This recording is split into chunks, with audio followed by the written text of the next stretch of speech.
Welcome around Slybox. Today I'm going to go over a variation of a favorite pattern of mine. It's been in my box for a number of years. I've gotten a lot of reviews over it from folks in the field, and I have to admit I've been fishing it a slightly different the last couple seasons, and let me go over how we tie it. It's the Ruby Midge, and the Ruby Midge has been a standard with me for a while, ever since pretty much the advent of micro tubing or body glass. I tied this fly, and it has been pretty much one of the only flies in this style that I do tie, because it works and it's outperformed everything else I've put together or fished that I've found. But I have changed it slightly, and I'll show you how. To start with, I still use a caddis emerger hook, but I went to a black nickel bead head, and we still use the black thread because the black under the red is the predominant feature of this pattern. Got my thread locked up there. Equipment malfunction. Okay, let's try that again. Start your thread behind the bead with the black thread. It's the black thread under the dark red body glass that gives this fly its name. And we're going to begin by tying in your ribbing. We're using small gold wire still.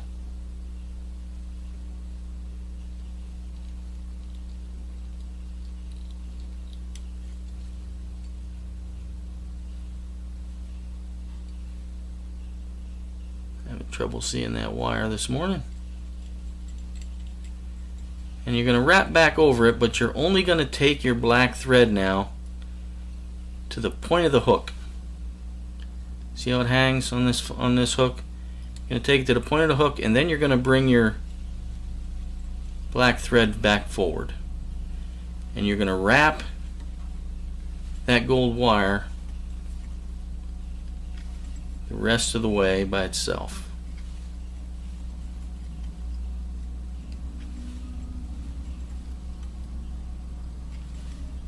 Just going to wrap it back. I usually use my hackle pliers, because when I get to the end where I want it, which is right about the midpoint of the bend of that hook, I tuck it away, and my hackle pliers helps keep it out of the way. The next material you're going to tie in is your body glass. We use red body glass. And you're going to tuck that in up underneath the bead, if it'll cooperate.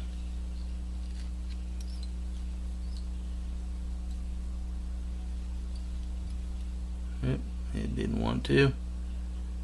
If it doesn't tuck in up underneath the bead, at least make sure that you keep it behind. And you're going to wrap that down, and you're going to bring it back to the same point that you stopped the black thread, even with the point of the hook. And then you're going to bring your thread back forward again,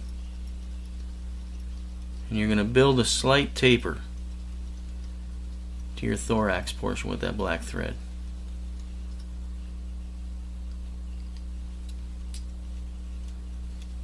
You're going to bring that all the way up to behind the bead. Just going to build it up a little bit. Then you're going to bring your tubing tight. Pull it not as tight as you can get it. I mean, you won't want to break it, but bring it taut. You don't want to give any bulk as you wrap it back over that gold wire.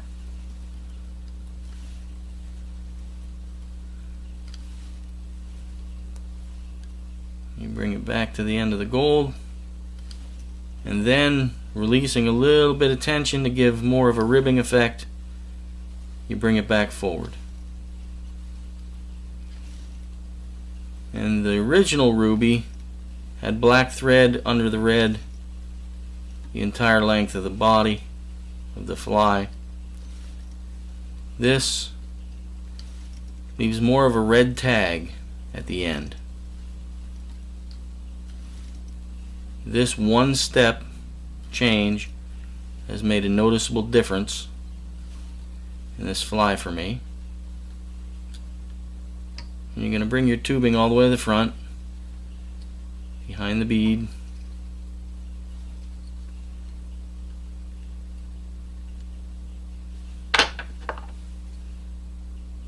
Tie off, clip your excess, and then with this fly, like I've always shown you with the tubing, I give a quick whip finish.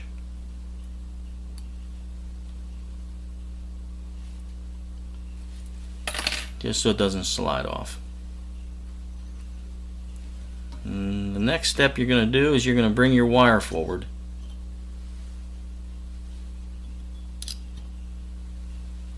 Same as before.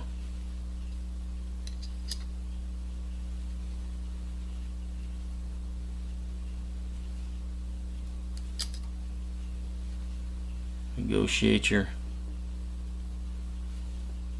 vise. The only problem with tying with caddis emerger hooks is, as you see, you have limited space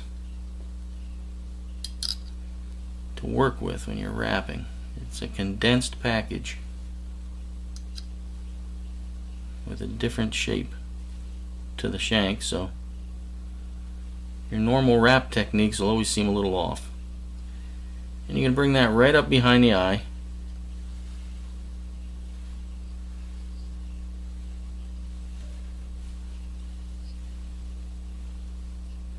A couple extra wraps.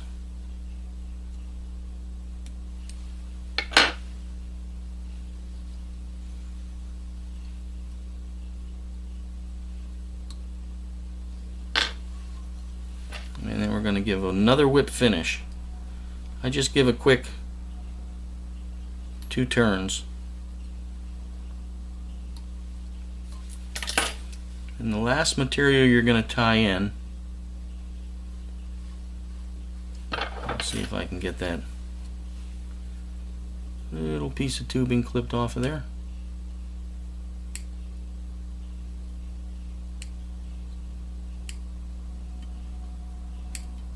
There we go, get that trimmed down. Last material you're going to tie in is just a small pinch, and this is a little different.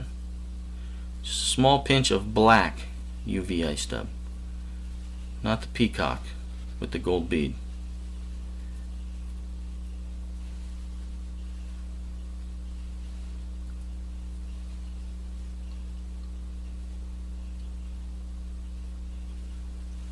So much.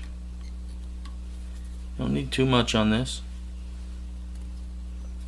Got a little bit carried away.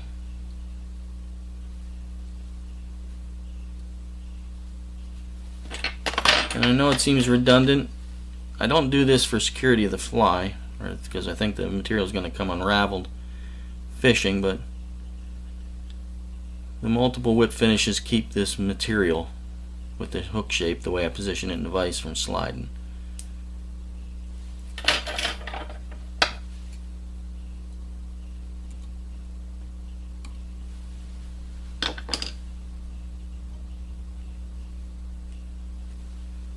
And there it is. The Ruby Midge, or the Ruby 2, or however you want to refer to it. But the added representation of red, more prominent in the back of this fly, made a huge difference with only bringing the black thread halfway. And going to the black bead with black ice dub, I think did as much as well. This pattern has been knocking it out. Fished as a dropper behind an anchor fly or an egg. It really has done well. It has, admittedly, I'm stubborn enough as it is, but I have to admit that one of my favorite patterns could be made better. and it has proved me wrong. Hope this adds to your box. Good luck. See you in the water.